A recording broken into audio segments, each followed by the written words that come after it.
Portrait drawing हर कोई करना चाहता है, लेकिन इश्यू आती है आउटलाइन में।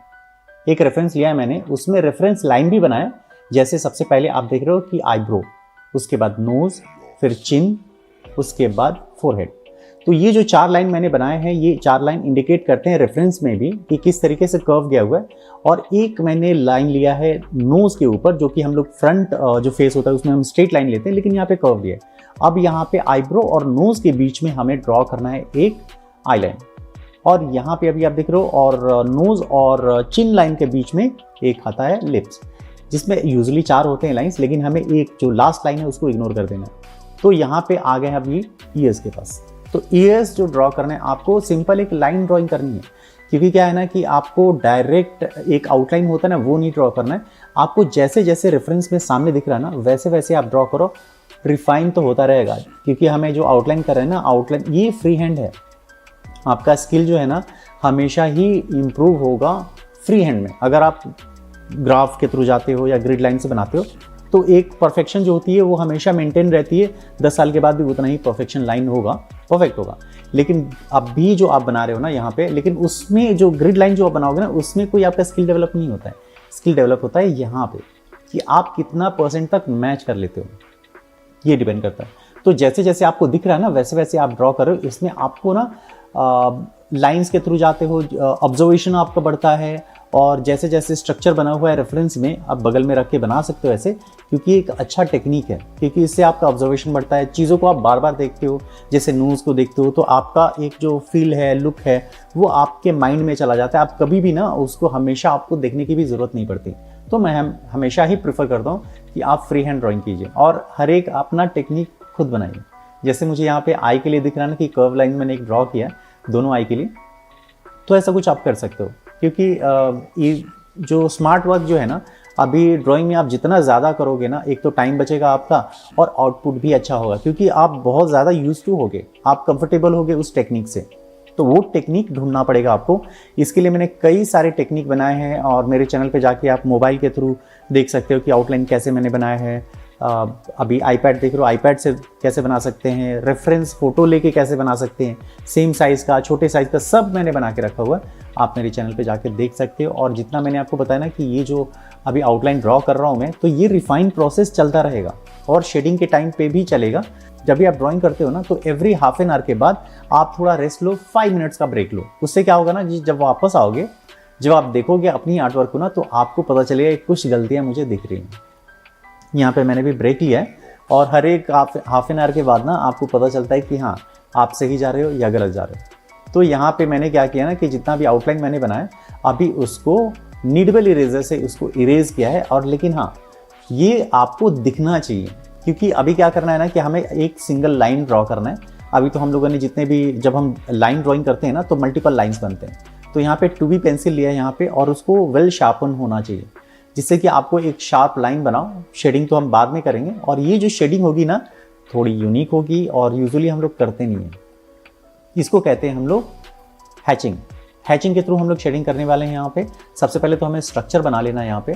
और जैसे जैसे आप देख रहे हो ना कि पहला मैंने आपको बताया था ना कि लाइन ड्राइंग के थ्रू कि उसका जो फ्लो जैसा गया हुआ है ना, फेस का जो आउटलाइन है, कट्स कैसे गए हुए हैं, वो हमें ड्रॉ कर लेना है। ड्रॉ करने के बाद रिफाइन करना है। रिफाइन करने के बाद ये प्रोसीजर, अभी नया प्रोसीजर ये है कि अभी हमें इसको थोड़ा स्ट्रॉन्ग लाइन बनाने हैं, एक सिंगल लाइन बनाने हैं। क्योंकि आपको पीछे दिख रहा है ना कि हम लोगों ने एक जो पहले रेफरेंस लाइन बना लिए हैं, और वो बनाने के बाद इसको रिफाइन करते जाएंगे। और ये प्रोसेस जो होगा पूरे हाफ एन आवर का प्रोसेस होगा, जिसमें आप एक अच्छा आउटपुट लेके आओगे। और जैसे जैसे आप देख रहे हो कि जो कुछ करेक्शंस है, और जैसे कुछ ज़्यादा कुछ कम है, तो फिर आप उसको मेज़रमेंट लेके भी कर सकते हो यहाँ पे।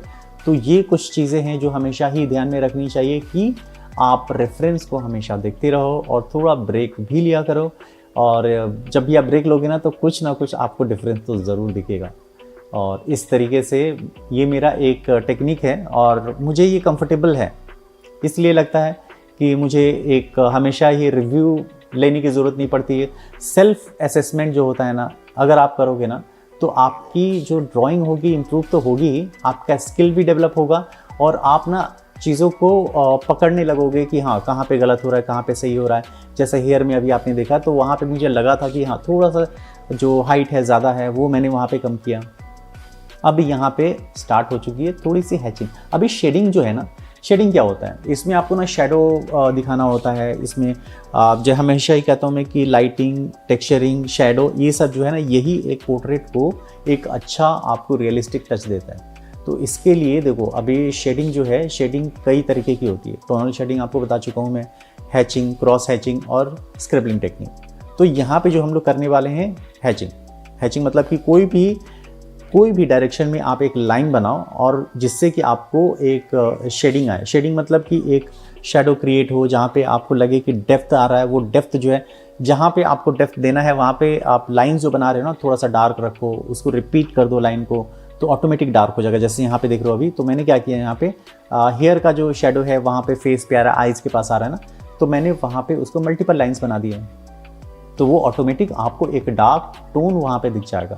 जैसे नोज़ के पास है, नोज़ का नीचे का पार्ट जो है वो डार्क ज़्यादा है, तो मैंने वहाँ पे क्या किया, मल्टीपल लाइंस बनाए हैं, मल्टीपल शेड्स किए हैं, तो जिससे कि हमें डार्क जो शेडो है वो हमें आ गया। तो सेम प्रोसीजर हमें कंप्लीट फेस पे करना है। आपको ये समझना पड़ेगा, ऑब्जर्व करना पड़ेगा ये पूरे इमेज को, रेफरेंस इमेज को जो हम लोगों ने लिया है, कहाँ पे डार्क है। आप चाहो तो उसको ना एक आउटलाइन कवर कर सकते हो, कहाँ पे हमें डार्क रखना है, कितनी दूर हमें डार्क रखना है, लाइट एरिया कितना है। तो मैक्सिमम आप देखते होगे, बहुत सारे रेफरेंस आप यूट्यूब पे देखते होगे, कई सारे इमेजेस भी देखा होगा कि जितने भी आर्टिस्ट हैं ना, तो एक लाइन, एक रेंज बना देते हैं कि डार्क टोन का रेंज ये है, लाइट टोन का ये है, मीडियम टोन का ये है, तो उसके अकॉर्डिंग ही करना होता है और ईजी हो जाता है। तो यहाँ पे भी मैंने कुछ ऐसे ही किया है। जैसे आप देख रहे हो कि हल्के हल्के मीडियम टोन है, लाइट टोन है, और ये जो लाइंस है ना, और पेंसिल कौन सा लिया मैंने, यहाँ पे मैंने यूज़ किया है मैकेनिकल पेंसिल।